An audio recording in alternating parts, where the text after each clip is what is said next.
All right, let's dive in. Today, we're looking at leading, like Elon. It's a book outline you sent over. Yeah. I'm so curious about this.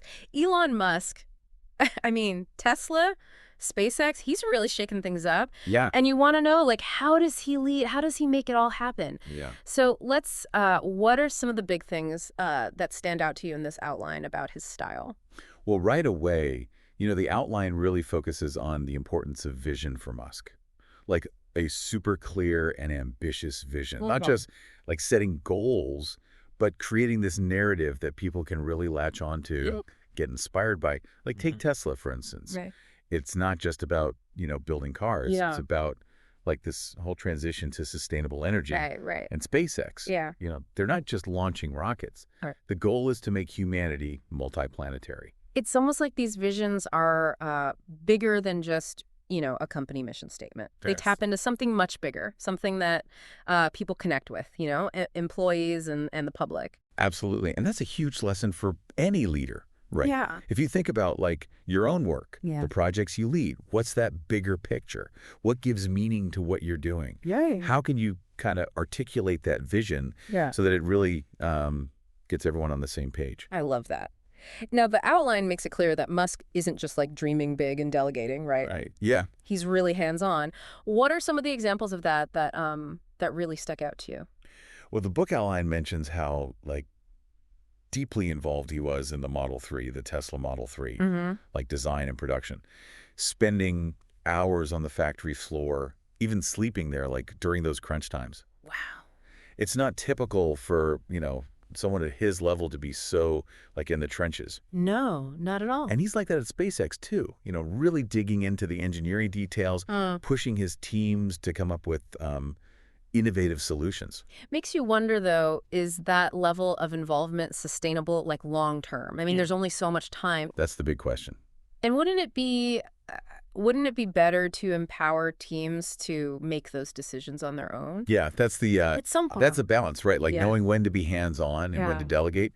And I think from the outline, it seems like Yeah. that's something Musk is still figuring out. Yeah. It's definitely a cautionary tale, Mm-hmm. about burnout and all that for Right. leaders. Okay, so we have this big vision, the hands-on approach, but there's also this thing that the outline talks about, first principles thinking. Yes. Can you explain what that is exactly Yeah. and how it works? So it's kind of like stripping away all the assumptions and preconceived notions Okay. and getting down to the fundamental truths of the situation. Yeah. Musk used this, to really change the space industry. Everyone thought rockets had to be super expensive. Right. But instead of just accepting that, he and his team at SpaceX, Yeah. they broke down the cost of every single part. Like, what is this actually made of? What should these raw materials cost? Right. And by like relentlessly doing that, Yeah. they were able to reduce the cost of building rockets significantly Wow. and disrupt the whole industry. So it's about constantly questioning, challenging the way things are typically done. Yeah. How can someone use this kind of thinking in their own work, Yeah. especially if they're not, building rockets? Well, first principles thinking, it's not just for engineers or scientists. Right. It's a mental framework that you can apply to like anything. Oops. Let's say you're doing a marketing campaign, for example. Okay. Instead of just following, the best practices, Right. which are often based on like assumptions and old data, Yeah. you could use first principles thinking to question everything. Okay. What's the real goal here? Who's the target audience and what do they actually need? Right. Right. What are the most effective ways to reach them? By kind of deconstructing the problem and rebuilding your strategy, Yeah. you can find some innovative approaches I see. I see. that maybe you wouldn't have thought of otherwise. So insightful. Instead of just doing what's always been done, Right. we need to challenge those assumptions. Really powerful. Now, the book outline also talks about Musk's organizational structure and communication style. Yeah. It's pretty different from the typical, top-down hierarchy. Yeah. He's known for promoting a flat organizational structure. Okay. Open communication is really central to that. Yeah. He believes in getting rid of unnecessary bureaucracy and letting people share ideas, challenge assumptions, Okay. and like communicate directly with each other, even across different departments. That sounds good, but wouldn't that be chaotic? Yeah, you could have a lot of trust and transparency. Yeah. The book outline, I think, suggests that Musk creates this culture where um, people feel comfortable speaking their minds, sharing their expertise, even like challenging him directly. Yeah. He values that input from everyone, Wow. recognizing that, like, the best ideas can come from anywhere. But how realistic is that for most of us, Most of us work in traditional companies with layers of management Right. and It's a good point. those hierarchies. Implementing a totally flat structure might not be practical in every situation. Right. But the takeaway here is that open communication. You can encourage that, Yeah. even within existing hierarchies. How would you suggest people do that, like specifically? Well, you can think about, like, having regular brainstorming sessions Sure. where people from different departments can come together. Yeah. You can encourage people to share their ideas directly with senior management, Right. maybe skipping the usual chain of command. I see. There are also tools and platforms that make it easier for open dialogue and knowledge sharing. Makes sense. Yeah. Okay. Another thing that stood out in the outline was this almost fearless approach to risk taking. It seems like he embraces failure as like a key part of innovation. Yeah, the outline talks about SpaceX's approach to rocket development. Mm-hmm. They do tons of test flights knowing that some of them are going to fail. Wow. Each failure is seen as like a learning opportunity, providing data to improve the design. Right. It's very different from, the failure is not an option mentality Yeah. that you see in a lot of companies. Definitely a different mindset. But doesn't that lead to reckless decisions? Yeah, that's where the calculated part of calculated risk-taking comes in. Okay. It seems like Musk really assesses the potential downsides Uh, and has plans to mitigate the damage. yeah. It's pushing boundaries, but being prepared for setbacks. So it's like a calculated gamble, driven by a belief in the end goals. I think we touched on this earlier, but like keeps coming up in the outline. The intensity of Musk's work ethic Yeah. and the potential downsides. Yeah, there's this a real concern about burnout Right. and this unrelenting pressure to achieve these huge goals. Yeah. We should definitely talk about that more in the next part of our deep dive. I agree. It's important to look at both the positives and the negatives Right. Yeah. to get a complete picture. It's funny, though, because even though people talk about how demanding Musk is, Yeah. the outline kind of suggests that's part of the appeal Oh, interesting. for people who work for him.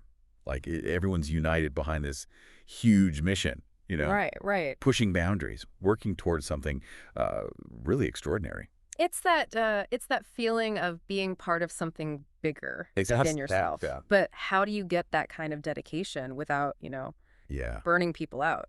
it's a tough one. The outline, it even mentions this burnout culture specifically. Yeah, it's a delicate balance for sure. Yeah. The outline doesn't really give like a clear solution, but it talks about the importance of like communication, right? Yeah. Setting realistic expectations Oh, and celebrating the wins along the way, not just pushing people to their limits, Right. but recognizing and rewarding them. Makes sense. Yeah. It's got to be both, right? High performance and appreciation. Yeah. Speaking of talent, I noticed something interesting about how Musk hires. Yeah. But he doesn't seem to care too much about traditional credentials, Right. like degrees and stuff. Yeah, it's really fascinating. He's focused on raw talent, like problem-solving abilities. Uh-huh. The outline, there's this example of him hiring people from totally different backgrounds. Oh, wow. Some didn't even have like formal qualifications. Oh. He hired them because they were just like super skilled and Yeah. passionate about the mission. I love that. He's Yeah. looking for people who can think critically, Right. adapt quickly, solve problems. He may. It's so refreshing because Yeah. we live in a world that often prioritizes pedigree over potential. Yeah. How many brilliant minds are we missing out on because they don't fit the traditional mold? It makes you think, right? Yeah. Are we valuing the right things? Are we creating environments where everyone feels empowered Right. to Yeah. contribute? Okay, so we've got the vision, the hands-on style, first principles thinking, organizational structure, risk-taking, and now this talent thing. It's a lot, yeah. Is there like a common thread running through all of these? Like one thing that really defines Musk's leadership? I think if I had to pick one, it's this this commitment to adaptability. like Yeah. always iterating, always evolving. Okay. Tesla and SpaceX, they're constantly changing Mm-hmm. based on feedback, on new information. Can you give me an example of that, like how that actually works? Sure, think about the Starship, the SpaceX Starship. Okay. The design has changed so many times. Really? They incorporate lessons learned from every single test, Wow. even the ones that, blew up. So they learned from those explosions. Yeah, Wow. this constant refinement, Yeah. this willingness to learn from mistakes and adapt quickly. I think that's really key to Musk's approach. It's not about sticking to the plan no matter what. It's about being flexible, Yeah. open to change, even if it means, admitting you were wrong, Yeah, yeah. starting over. Which can be hard, for some leaders Oh, totally. who like to be in control, who Yeah. value predictability. It's about a growth mindset, right? Exactly. Like understanding that you're always learning, Yes. always adapting. Yeah, it's not about being right all the time. Right. It's about that willingness to improve. And that ties back to what we were saying about embracing failure. It's Yeah. all connected. Okay, before we move on, I want to touch on one more thing from the outline. Okay. Musk seems to be both incredibly customer-focused Yeah. and mission-driven. Yeah. How does he do that? Because Oh. sometimes those things feel at odds. Tough, right? The outline suggests that he does it by aligning the company's mission with, like, what the customers actually want and need. Okay. Like, take Tesla again. Yeah, Their mission is about sustainable energy, which benefits the planet, of course. but it also benefits customers who want high-performance, eco-friendly cars. But isn't there always that tension between, doing good for the world Yeah. and making money? Right. How often do those two things perfectly align? It's true. There are going to be trade-offs. Yeah. But the outline gives examples of Musk making decisions that put the long-term goals and customer satisfaction Okay. above short-term profits. Interesting. Think about when Tesla open-sourced their patents. Oh, yeah. That helps the whole electric vehicle industry, even competitors. Wow. It's bold, Yeah. but it shows their commitment to, Right. accelerating sustainable energy adoption. It's like he's playing the long game, Yeah, exactly. building trust, showing customers he cares about something bigger than just profit. Yeah, and it seems to be working, right? Yeah. Tesla's got super loyal customers. SpaceX is inspiring a whole new generation. That's amazing. It proves that you can be purpose-driven and successful. So it's about finding that place where your mission and your customers' needs meet. Yeah, like that sweet spot. Okay, we've covered so much today. It's incredible. I know, it's a lot. Vision, leadership, first principles, structure, risk, talent, customer No, focus. but, It's clear there's no easy recipe to be like Elon. Yeah. But I think we need to talk about the other side of this too. Yeah, absolutely. The outline also talks about the challenges, the criticisms of Musk's approach. Right. It's important to look at the whole picture. So let's get into that in the final part of our deep dive. Sounds good. So we've talked a lot about what makes Elon Musk such a compelling leader. Yeah. But like we mentioned, there's another side to all of this. Right. The book outline, it doesn't shy away from some of the criticisms, the challenges that people have brought up. And I think it's important to talk about those too. Yeah, I agree. One of the biggest ones, and we've touched on this, is that intense work culture at Tesla and SpaceX. Right. The outline actually uses the phrase burnout culture. It's a strong phrase. Yeah. Yeah. So how much of that is just, part of the deal Yeah. when you're trying to do such ambitious things? It's a tough question. Yeah. I mean, there's definitely a sense of urgency at those companies. Right. They're tackling huge problems, pushing the boundaries of technology. Yeah. And that requires a lot of dedication, a lot of commitment. Right. But we also know that pushing people too hard can lead to burnout, Of course. health issues. But eventually it affects productivity and creativity. It's such a tricky thing to balance. It is. How do you create a culture of excellence Right. without, burning everyone out? Exactly. The outline talks about some of the ways Musk tries to do that. Yeah. Like clear communication, setting realistic expectations. But I mean, is that enough to really offset that pressure? That's what everyone's trying to figure out. Yeah. It's a question for all leaders, Mhm. not just, in tech. Right, right. How do you inspire and motivate without creating a culture of fear or overwork? The outline also mentions Musk's tendency to overpromise. Yeah. set really ambitious timelines that maybe aren't always realistic? Right. Is that just part of his personality? It's interesting, isn't it? Yeah.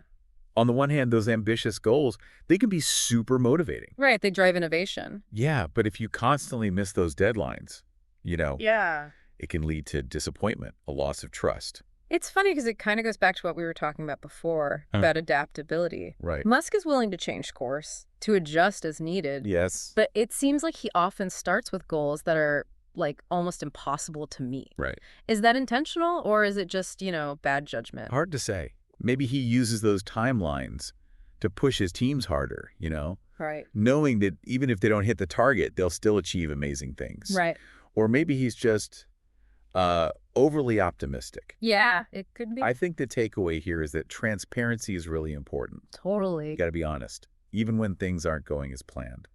So it's about acknowledging those roadblocks, adjusting expectations along the way. Yeah, which is another form of adaptability, right? Exactly. It all comes back to that. Yeah. It's amazing how all these different parts of his leadership style, Yeah, they're all connected in a way. it's definitely a complicated picture. Yeah. That's what makes this whole conversation so interesting. It really is. There's no magic formula to Either. be like Elon. But by looking at all these different elements, Right. the vision, the hands-on approach, the risk-taking, the iteration, the Yeah. focus on the customer and the mission. I think we can all learn something, Absolutely. adapt those lessons to our own situations. This has been such a fascinating deep dive. It has. It's really made me think about leadership in a whole new way.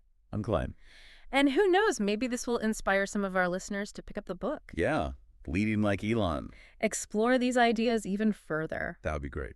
It's been a pleasure breaking this down with you. Likewise, thanks for having me. To all our listeners out there, keep learning, keep questioning. And keep pushing those boundaries. And remember, it's not just about the destination. It's about the journey. It's about the impact we make along the way.